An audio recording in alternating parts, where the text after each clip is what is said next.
think we're good. So good morning, everyone. Thanks for your patience and joining us. I'm Mike Baltar with the Public Utilities Commission. I'm Tony Knoll. I'm the Program Manager for the new Wildfire Safety in the Safety Division of the PUC. Vita, you want to introduce yourself as well? Hi, I'm Lisa Mamashinkin, Deputy Executive Director for Safety and Enforcement at the California Public Utilities Commission. So she's joining us via the teleconference. You want to lead us off then, Tony? Left and right.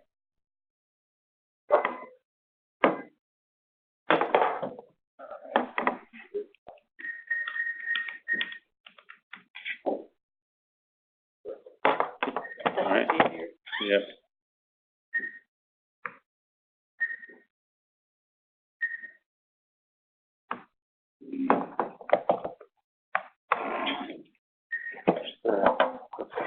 Here. She just got to click on here somewhere. Okay. All right. We figured it out. Right now it's working. Okay. Like him. Magic touch. Okay, we're here for the bidders conference for the RFP. I'm not going to go over the name, but Electric Safety and Wildfire Mitigation Plan Compliance Assurance. So please make sure your phones are muted as we go through the process. Mike and I will kind of tag team through this. This is our overall agenda. I'll touch on the welcoming and the housekeeping, an overview. Mike will talk into the specifics in some of the procurement processes. I'll cover it, and then we'll work our way through. Few rules or housekeeping, please.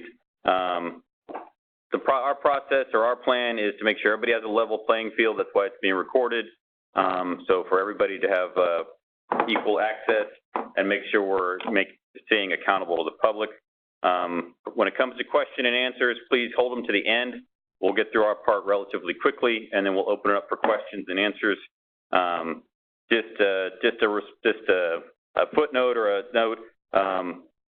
In this situation, we will provide verbal answers between the two of us or Lisa, but those are not binding in any way. If you have a formal question, it needs to be submitted in writing through the process so that we can answer it and everybody can have an access to the answer of that question. So any questions you ask here, please follow up in writing. And then if you're on the phone or in here, please just identify yourself so everybody has an understanding of who's asking the question from there. No questions on the question rules? Quick background. What's driving this? If you're not aware, Senate Bill 901 came out, addressed wildfire concerns, and was pretty broad in scope. A lot of requirements for the CPUC, mandates for the CPUC to address the utilities' roles in wildfire management, including the wildfire mitigation plan.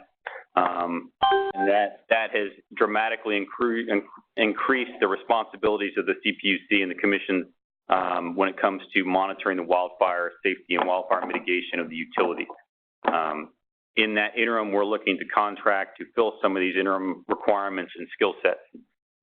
In addition to that, here recently in very middle of April, Governor Newsom had started a task force on wildfire, a wildfire strike force, and they generated a report, the 60-day report, and it set out steps the state must take to reduce the incidence and severity of wildfires.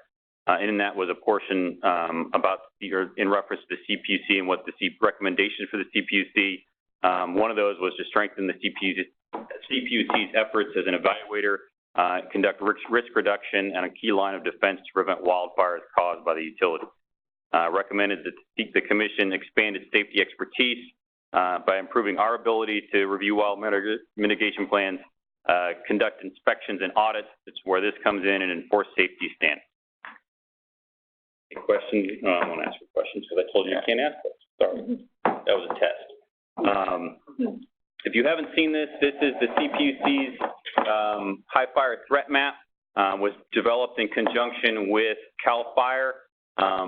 Just put this up there because the focus of this contract is into high fire threat tiers 2 and 3, which are the yellow and red, which, as you can see, covers basically all of the state except for the Central Valley and the deserts to the southeast. Most of the populated areas, we've all heard about the catastrophic wildfires. So the focus of this contract would be to do that infrastructure auditing in these threat 2 and 3 areas, which some are very remote. And following that, Lisa, I will turn it over to you for any opening comments. Thank you, Tony. I mean, I think you did a good job of recapping the history of this and what we're trying to do. A couple of things that I would point out is, like, one is that SB 901 in it established a process for infrastructure assessment and compliance of utilities with wildfire mitigation plans. So, per the paradigm that got created, utilities submit the wildfire mitigation plan on an annual basis, which is after 2020 going to go to a 3-year cycle, but with annual updates. But nevertheless, the important part is that they submit these the plans, and the purpose of the compliance program is to assure that the utilities are implementing what was laid out in the plans that are approved by the commission and commission staff. The SB 901 and now the successor AB 1054 talk about the PUC and CAL FIRE developing a list of qualified third parties to perform an independent assessment of utility compliance and submit the report of their findings on an annual basis. The utilities are to hire contractors from that list and manage those contracts directly. But the list is scheduled to be developed by July 2021, so we still have about 2 years until that happens. And it will take a little bit of time for the Commission and CAL FIRE to, 1, develop criteria for those third parties, and 2, kind of figure out how this whole process is going to work. There's kind of some additional things that just got passed that also need to be kind of worked through. So the idea behind this contract was to provide a stopgap between now and when this future compliance and inspections paradigm is fully figured out and functional. So the long-term vision for the state is that we would transition into this independent third-party model, but for the time being, to close the gap, we're pursuing this as a potential solution for the interim.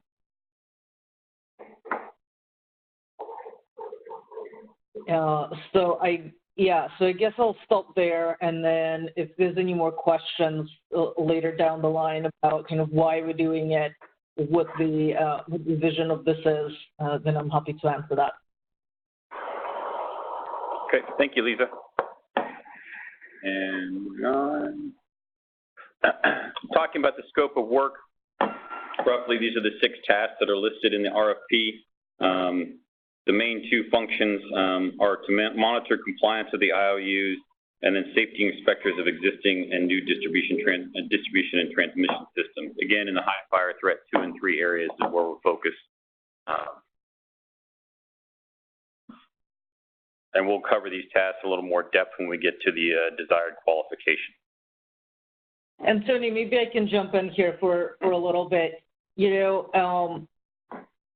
There's obviously a vast amount of infrastructure in California, about more than 45% of all the of the California IU territory, falls in high fire threat districts, as was presented on the slide earlier. And we've had experience with some of these contracts to perform some of the inspections and compliance work.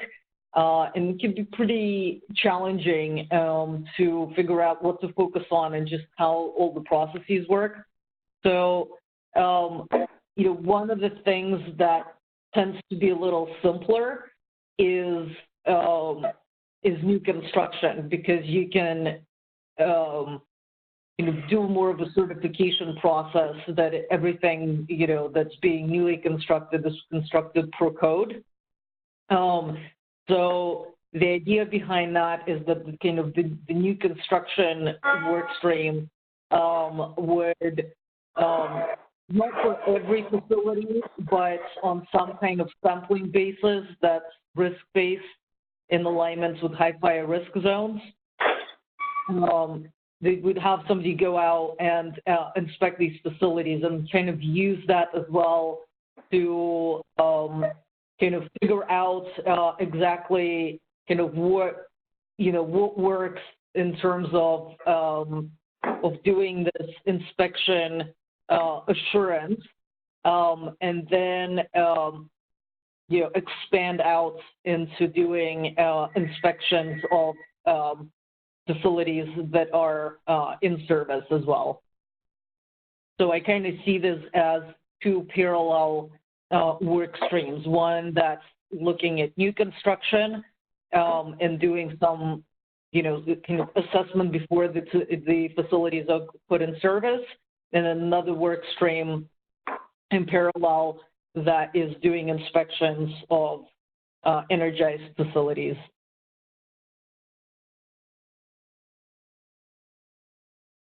Thank you. And I will turn it over to Mike for the procurement overview.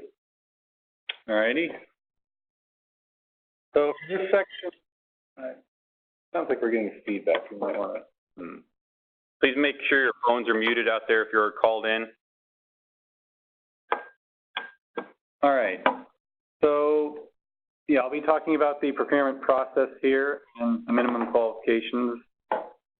First off, we have our key action dates, just simple, straightforward schedule. We all know when the RFP was released, and we know how next is today, so I'd say we've got that one figured out.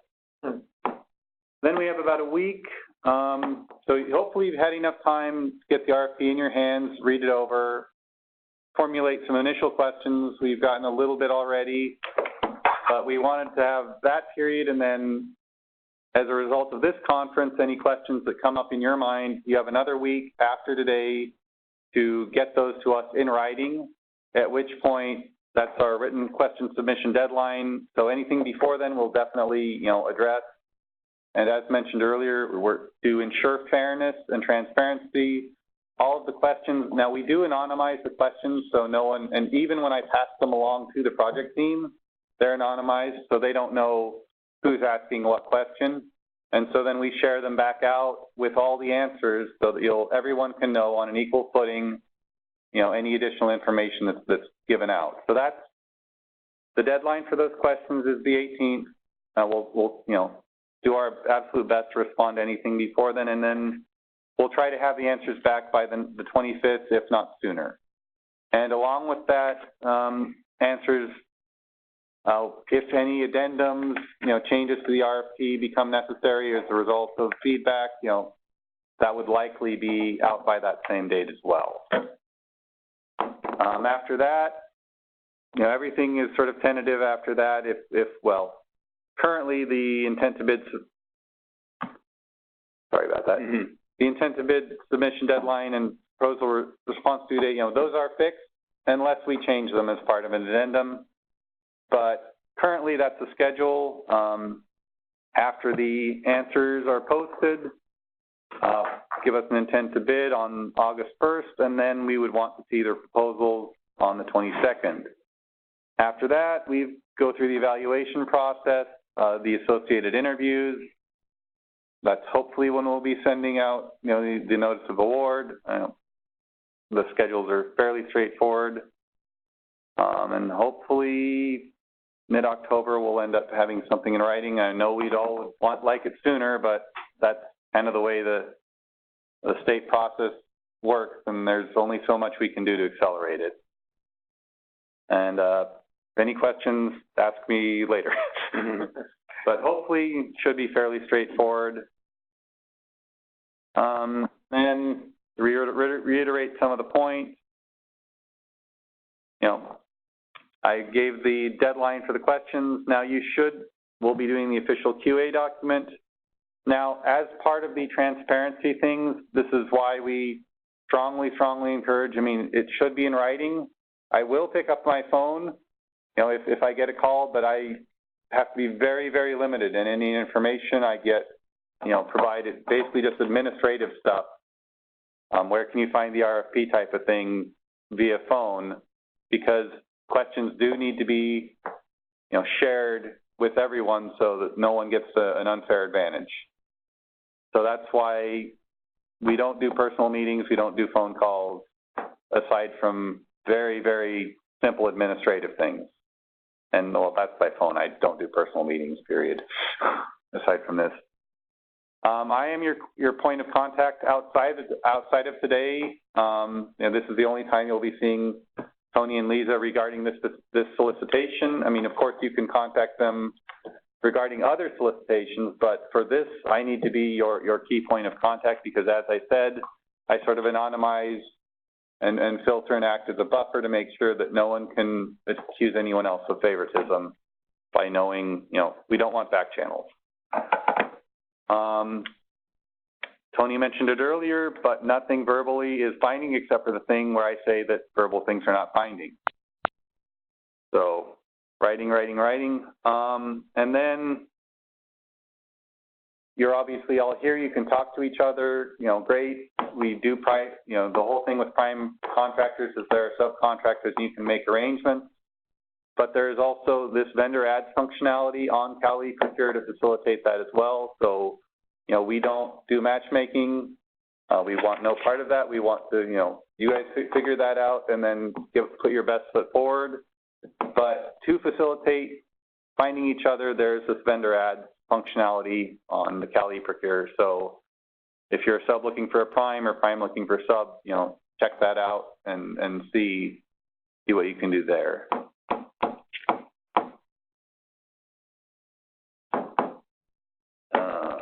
And as far as the questions, like I say, generally you would want to couch those in terms of how will that improve the RFP as far as better value to the state. That's generally the best way to approach it, you know,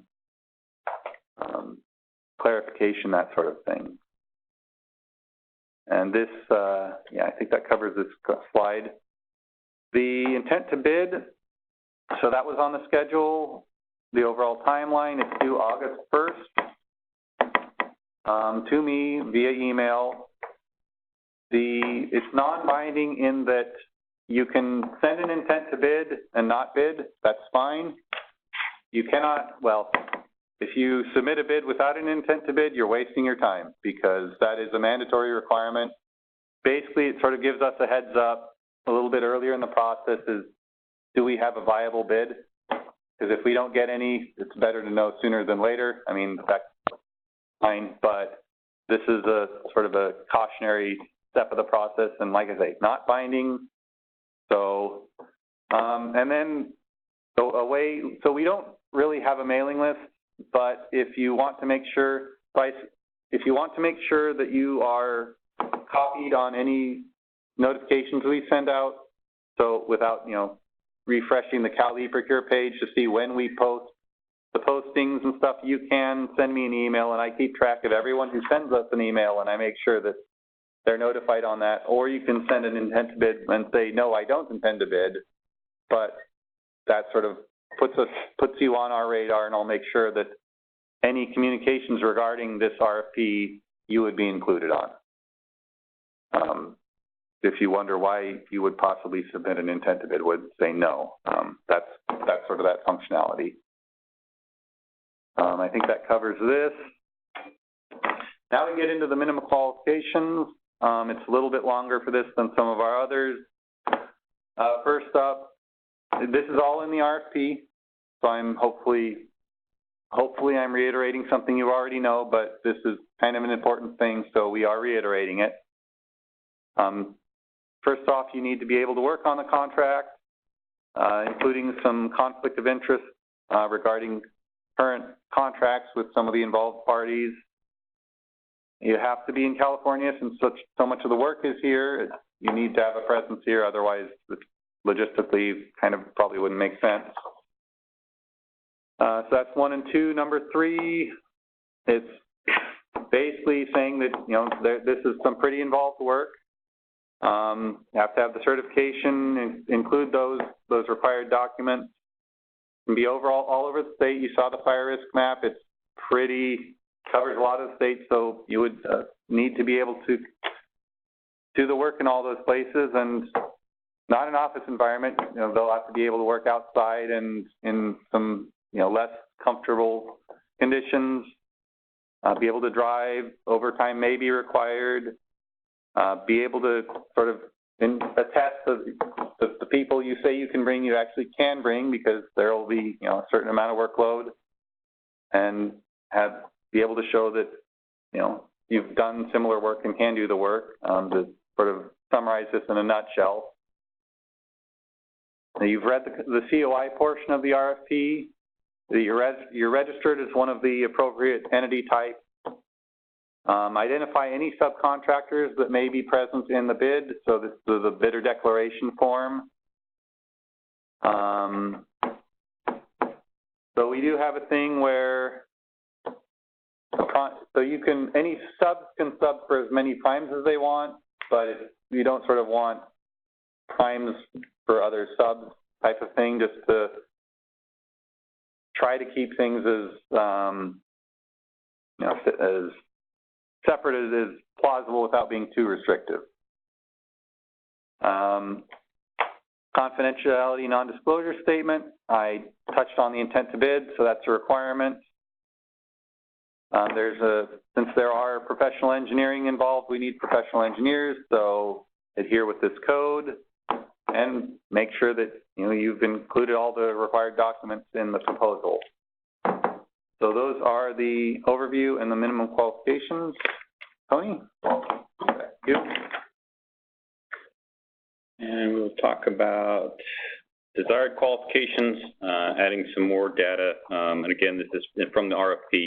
The project team management, task 1, and quality control basically focuses on project team organization, project management experience, and delving into complex projects. As you've seen, it's a statewide project involving a large number of utilities or infrastructure, multiple subcontractors potentially, and since you are working with the CPUC as a regulatory agency, again, collecting, organizing the data, understanding electrical infrastructure, and as you go through if you go through the desired qualifications, a lot of it has to do with reporting, the tracking of what's identified, what you're finding, and your audits, because those come to the CPUC. Task 2, facility assessment, risk assessment, and inspection prioritization. Again, you have to have the ability to demonstrate facility risk assessment and inspection experience, developing a risk management framework, and performing risk assessment of utility infrastructure. Task 3, records review, compliance assistance, compliance review and analysis experience, and understanding of CPUC's rules and regulations. And if you haven't read GO 95, it's about 600 pages long. So again, the CPUC, if you don't know, is a regulatory agency. So there are many rules and policies that fall within the CPUC's sphere. Task 4, field inspections, compliance assistance. Again, electric utility field inspection experience, conducting statewide electrical line field inspections, a method for reporting and transmitting the results.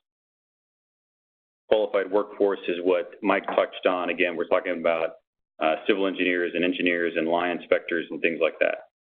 Task 5, reporting and issue resolution, demonstrated understanding of all applicable electrical utility infrastructure safety requirements. Again, the people that are employed will be around energized electrical utilities. They have to understand the safety requirements that are involved there. And again, the rules and regulations that go into it, database management, logging, tracking, and reporting of any potential violations.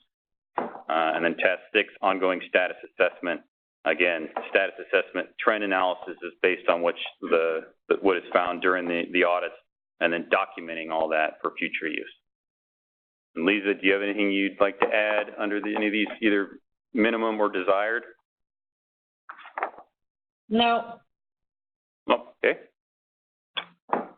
And pending, I almost say pending any questions. I keep falling into my own trap. That was quick. Mm-hmm. All right. So we'll be talking about the scoring process a bit. So how to fill out what the different parts of the cost sheet mean and how it'll be scored.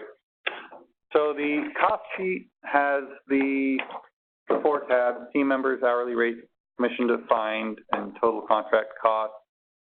So those, basically you fill those out, and I'll talk about that in more in depth later. You end up with a final total evaluation cost. So the evaluation cost is basically so we can do an apples-to-apples comparison between the bids. So that some of it is structured in terms of deliverables, where it's like a meeting or sort of a concrete unit of work, so number of units section there. So initially, for the evaluation purposes, we have how many of those variable deliverables we think there will be as far as meetings and reports and units, and those would be priced on a per unit basis, with the unit being an appropriate meeting or report or whatnot. And then there's an hourly portion of it with the various work categorizations, classifications, and we have a default number of hours. So you fill in the price per hour, that's multiplied by our default number of hours, and then your price per the unit of the deliverables times our default number of units, and that gives a common evaluation cost so we can do a comparison across the bid. So that's the total evaluation cost. It's as realistic as we can make it while still sort of having an equal basis on which we can measure them by. And that is a part of the overall evaluation, just for calculating the cost component of the evaluation, which I will discuss later, the overall evaluation structure. But this is basically giving an overview of how this component of that is structured. So this is not the final cost, this is the evaluation cost. It should include all the authorized costs and fill in the template.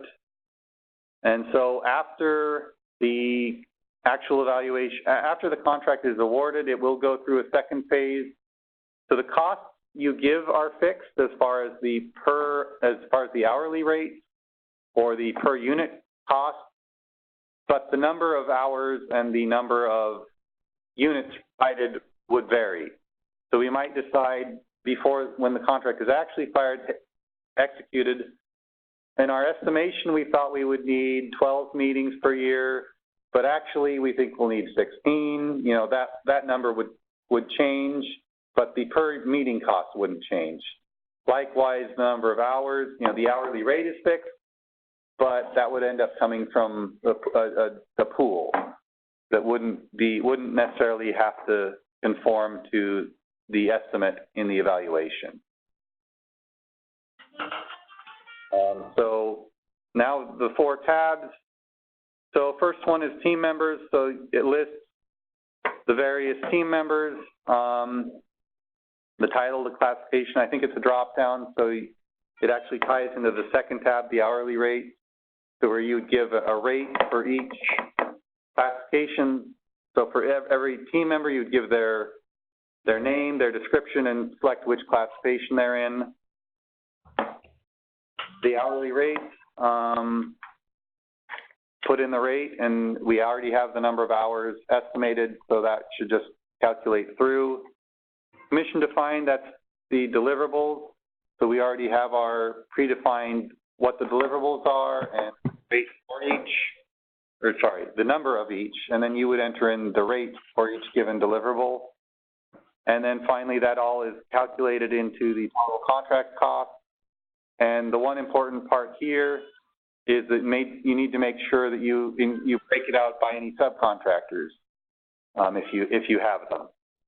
So that all needs to add up in that the number of subcontractor, the amount for each subcontractor has to total to the total amount, and that all the other elements of the cost sheet, are properly filled out. I think there's a couple checks built into the sheet that should flag whether or not there's an issue there.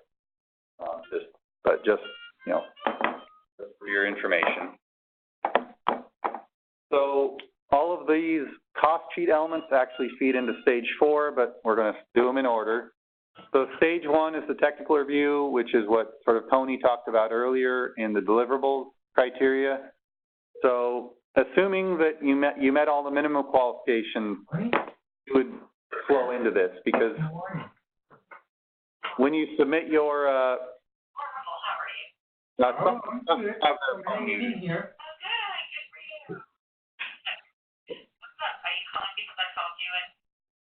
Yeah, I'm actually on a. Can you mute your? Whoever's on the other call, you're not muted. Yeah, please double check. What names to pick up your calls? You're ranked twice and then yeah, I tried to pause it, but anyway. Hello. Someone's not muted. Double check your connection is. Oh, well, I'm sorry for myself. It's calling user 19. You might be able to mute them, whoever's has the ability to run the call. I don't know. We have very little communication. Yeah. You keep talking. Star 4.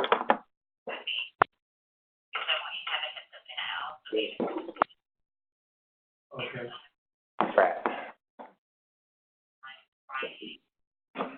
All right, we'll keep going. All right. We'll just try to talk loud. So when we get the proposals, the first thing contracts office does is we do a screening, we do a compliance check to make sure that all the vital bits are there, that are mandatory bits, like we talked about the minimum qualifications, basically that you meet the minimum qualifications for us to even evaluate it. That's sort of a separate process that contracts office does. Presuming it meets those minimum qualifications and is eligible, then it moves into the scoring phase, which is what's pictured on the slide. So stage 1, technical review, that's where all the evaluators, whoever they end up being, evaluate the proposals. So they'll rate it. There's 450 points total. The RFP has a breakdown of what points are allocated to what section, what the criteria are. They correspond to the stages we mentioned, or Tony mentioned earlier in section 3, the desired qualifications. So that's how those points will be allocated. 450 points, so that's the single biggest pot. You must get 340 points to be considered in the further stages. We will, stage 2, the reference checks. For time purposes, it will often be done in parallel with stage 1, but if you don't pass the 340 point minimum, even if your references were checked, that doesn't necessarily mean that those points, stage 2 will be counted. That's sort of more a expediency thing.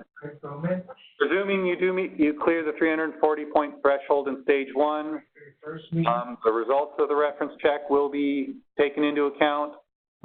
Those questions that will be asked of the references are also in the RFP, so you can see, what they'll be checked on, and one of the minimum qualifications clients checks that you have enough references, so please do that and make sure that at least one of them will answer our phone calls. So we check the 3 references, we average those results, it's out of 40.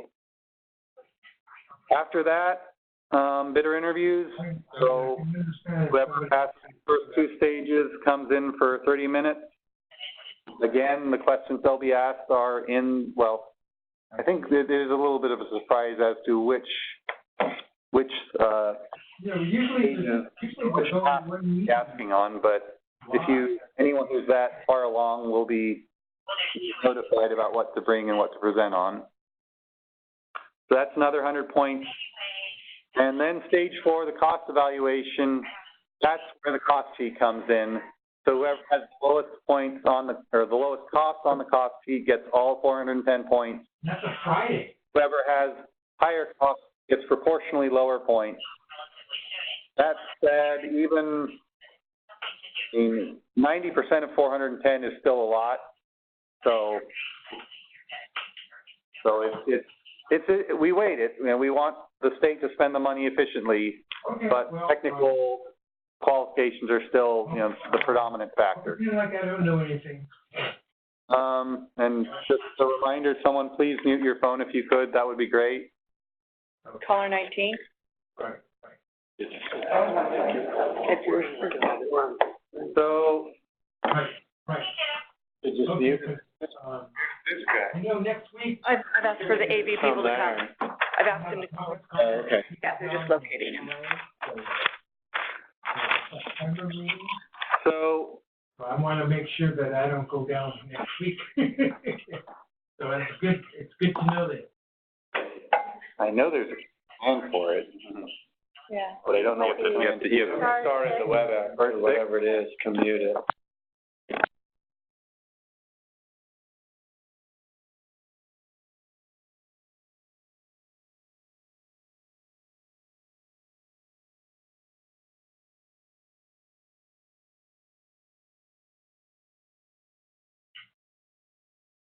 There. It's at the California State University, LA. At the Eagle Room.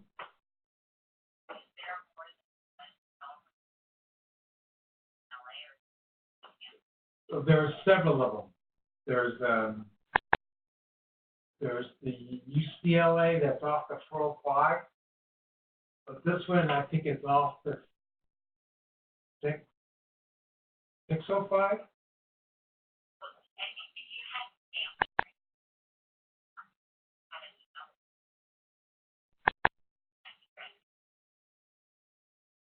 Okay.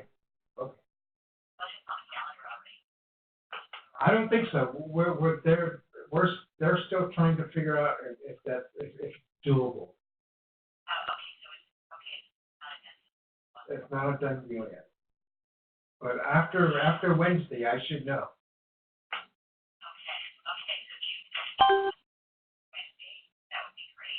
Okay. All right. Happy Friday and have a good weekend. Bye-bye. All right, bye-bye.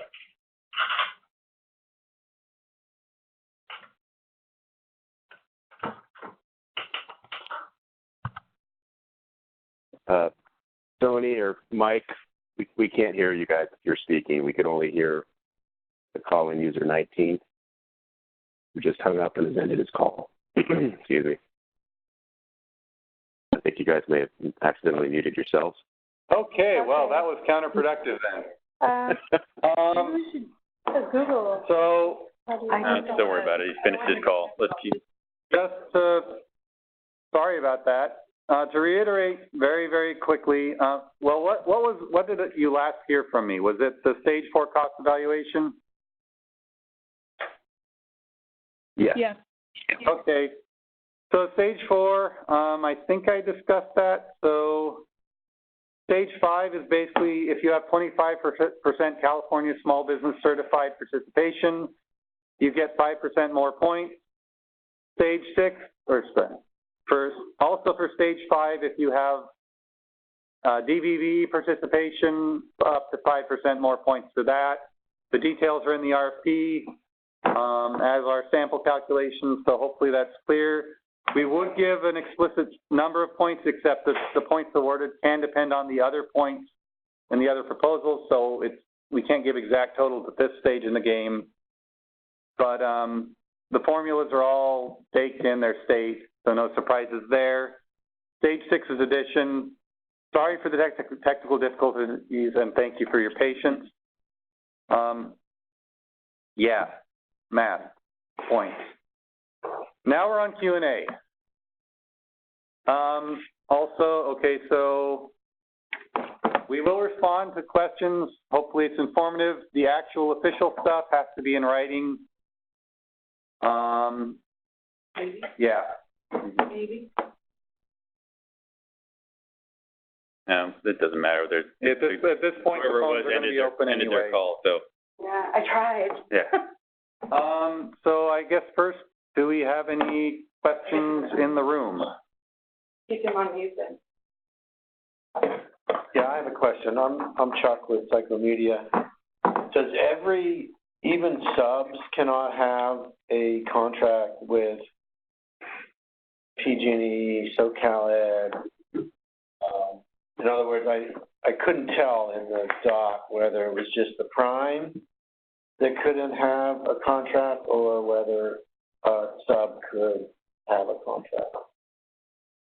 It applies to the subs as well.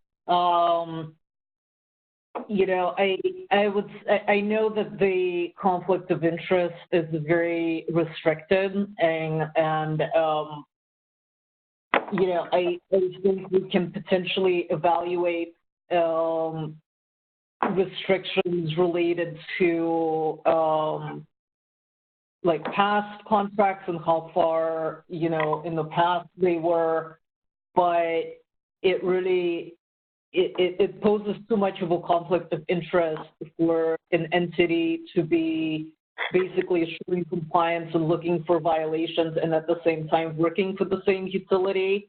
You know, for us to then, you know, justify that this inspection is really unbiased is just extremely difficult.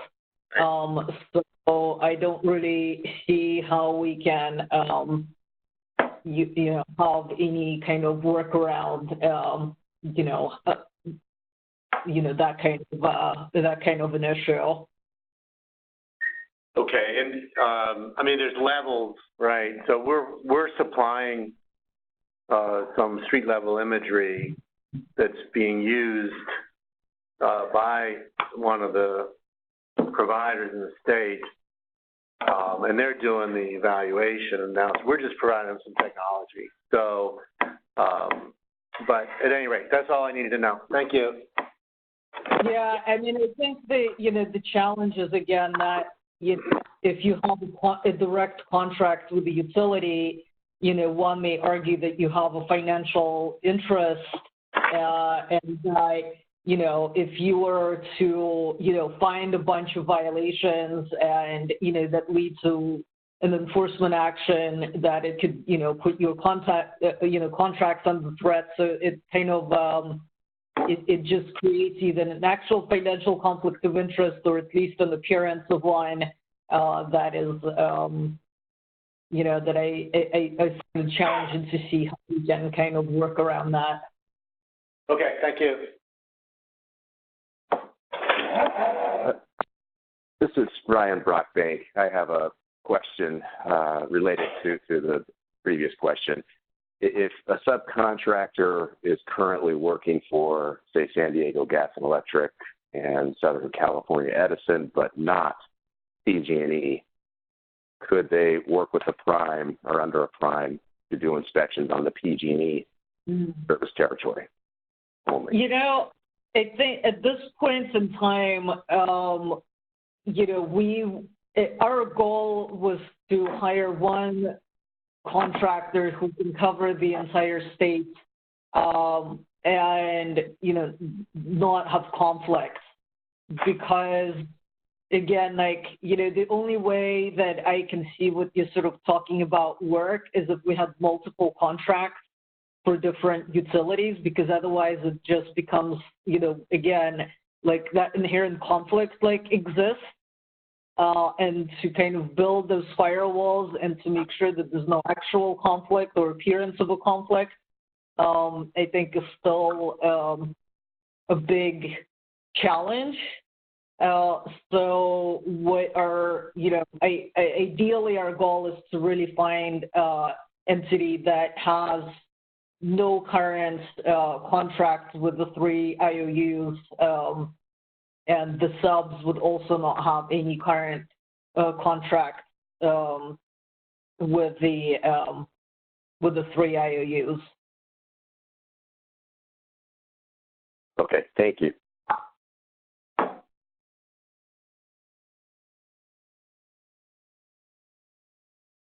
Anyone else? Anyone else in the room, perhaps?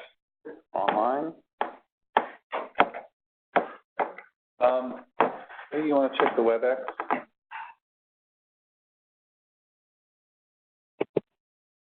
Hi, this is Daniel Anderson with Black & Veatch.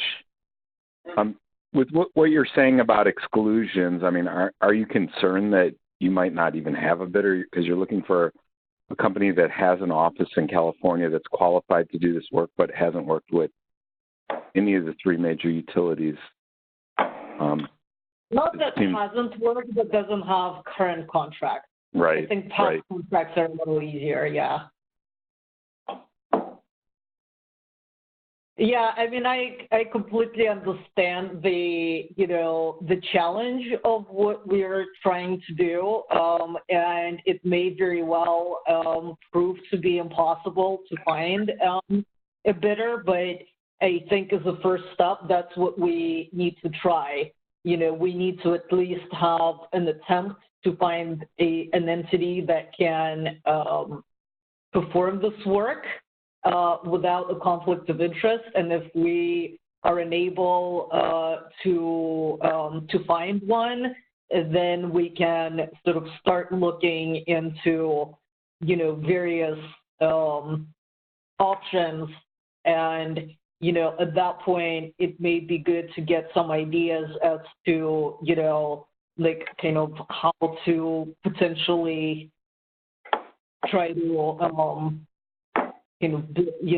like how we can do something that still achieves the goal of, resolving the conflict of interest. So like one example is maybe, having different contracts for different utilities and, just making sure that if you're doing the inspections for PG&E, that you don't have any contracts with PG&E, but allowing for this and then SDG&E kind of contracts. But these are the kinds of solutions that I think would start looking down the line if we're just unable to find anybody who can bid on this right now. Understood. Thank you. And it doesn't have to be a question. It can be, you can write to us with suggestions and comments. Well, if you see an example of a way this has been done in the past, feel free to suggest it. Can a subsidiary company of let's say a prime right now has a contract with PG&E, and it's a big powerhouse. Can a subsidiary company that's owned by that prime, and they don't have any contract with, say, in California, bid on it? I would just disclose it. I mean, I can't, from top of my head, answer that right now. Yeah, submit that one in writing. Definitely. Yeah. You can run it by, think on it a little bit more and run it by legal, and we'll have a response to that. But that's a good one. Sure.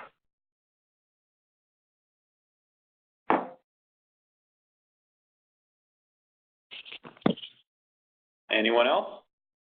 Online or in the room? I am, this is Lisa Maloshenko again.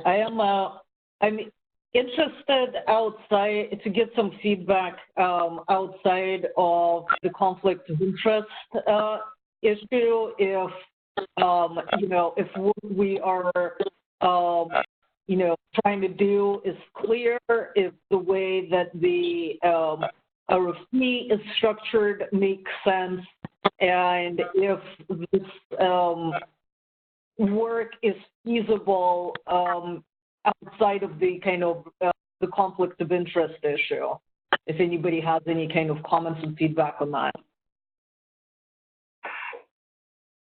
Basically, if you remove the conflict of interest issues, it's doable and attainable from an outside contract. Yeah, this is Kevin Wedman with NV5. I believe you guys have laid out a very comprehensive approach. It's very clear on what you're trying to do. I think it's along the lines with other programs that others might be doing with other agencies and stuff. So I think you've done a pretty good job laying it out. It's feasible and achievable. Just the conflicts are there. That will also depend because the scope and the schedule and the budget, all three have to come together. And they have to be proportionate because the work is extensive, very extensive work. And whoever has experience with electric utility, they can tell that what kind of work will be involved. And budget-wise, is that appropriate? So that's another question. This is Luis Robles with Aerial Tools. I think the complexity of what you're trying to do here with a Californian-based company that doesn't have ongoing contracts right now is going to be really hard to find. Yeah, we understand the conflict of interest issues. But again, like Lisa mentioned, the CPUC is a agency. Based on what this company, this contractor finds, could end up being an enforcement action by the CPUC against the utility. Mm-hmm. And then you've got a contractor in a position that has a contract with the utility that's also done a report that's caused them to get potentially fined or whatever. So that's what we're trying to separate, protect the contractor and the utility from any kind of issue like that. Yeah, and like a big component of that is giving the public and other stakeholders assurance that there is an independent compliance paradigm going on. This is really largely driven by kind of a public mistrust of utilities and the Commission's capabilities to have an effective compliance and particularly field inspection program. And, I think that having a conflict of interest just really undermines that goal because, you're immediately going to get, pushback and criticism that we're spending this, huge amounts of money by just giving the same contractors who are already doing the work for the utilities, to do compliance on their own work, so to speak. And, that it's sort of like none of that actually gives anybody any additional assurance that, the system is safe. And so, again, like I think just for the purpose of, if it is really impossible to overcome the current conflict of interest issue and we get, no viable bids, then that will be, an important information point, and we could theoretically then, move forward to kind of looking at things, and it would be useful, again, to then get a little bit of feedback from the vendor community as to,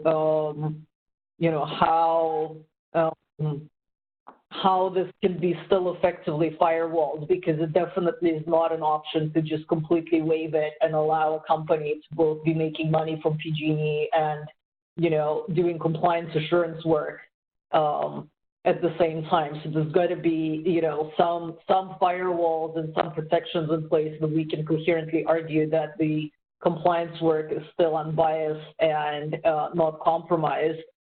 And to sort of, the other thing that I would add on that is that, there is this vision for the state long term to have independent third parties doing the evaluation. And so, this isn't just a one-time contract. I think that the state is really creating kind of a new, service opportunity and a new kind of industry, so to speak, of doing this kind of outsourced compliance work on the electric side of the state of California. And so, I think for that long-term vision to be sustainable, we're going to need to kind of have entities come up that can sort of function in this without having any conflicts of interest. And, again, acknowledging the fact that we are trying to bridge the gap between when we actually have those entities that are established. But this could be an opportunity to kind of start, for somebody who's interested in the long term on this to start working, down that path.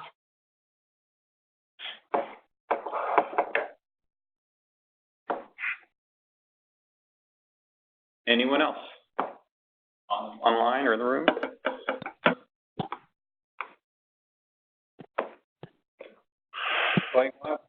Going twice? I'm going to ask the last question. Okay. This is Vahe with Visual Systems. Does this apply to employees of the company as well, or the company itself? This minimum qualification for, not having any contract with any of the utilities. Conflict of interest provisions, are you saying is that on an employee basis? Yeah, does that apply to the company or to the employees of the company? Let's say if an employee of the company had a contract or has a contract, but not the company itself. I don't know. It applies to individuals as well. Yeah, I mean, again, it's the same logic, right? That it would pose the same kind of, I think if something like that was to come up, it would bring into question the company's lack of conflict. So it applies across the board. Employees, subs, the whole team. Nobody should have any active contracts with the utility that they're auditing. All right, thank you. Lisa, do you see this long-term as kind of a CPUC augmented ability developed by a third party? That's pretty much what it is. So the long-term is outlined in SB 901 and now AB 1054. So I encourage you to look up those pieces of legislation and read them of what they're establishing. But they basically create a paradigm where there will be independent third parties that are qualified by the PUC and CAL FIRE jointly.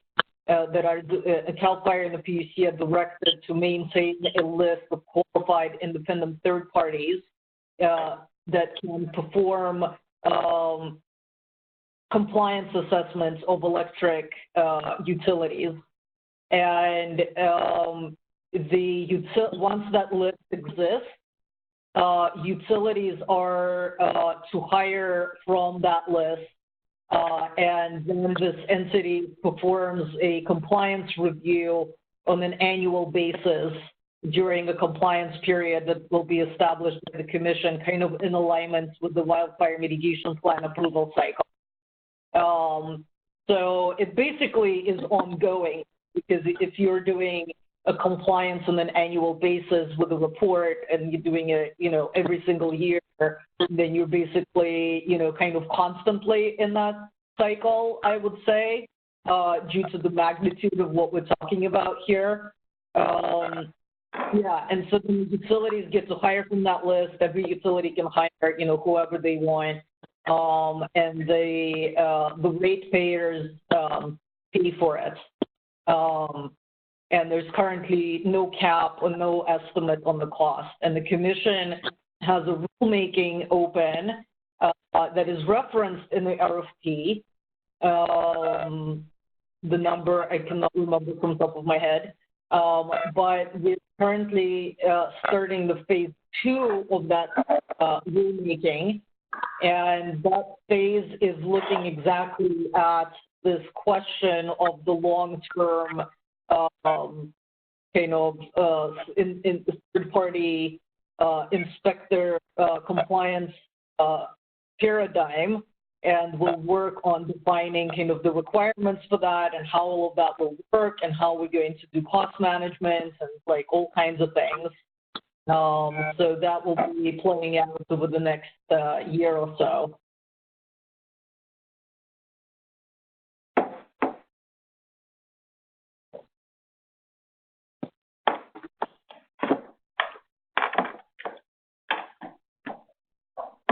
All right. last call for questions. Any online, on the phone? And nope, no one looks particularly curious here. So please get us your questions in writing by the 18th. We'll be sure to address them. Thank you all for coming. Thank you. Have a good day. Good weekend. Thank you very much. Thank you. Take care.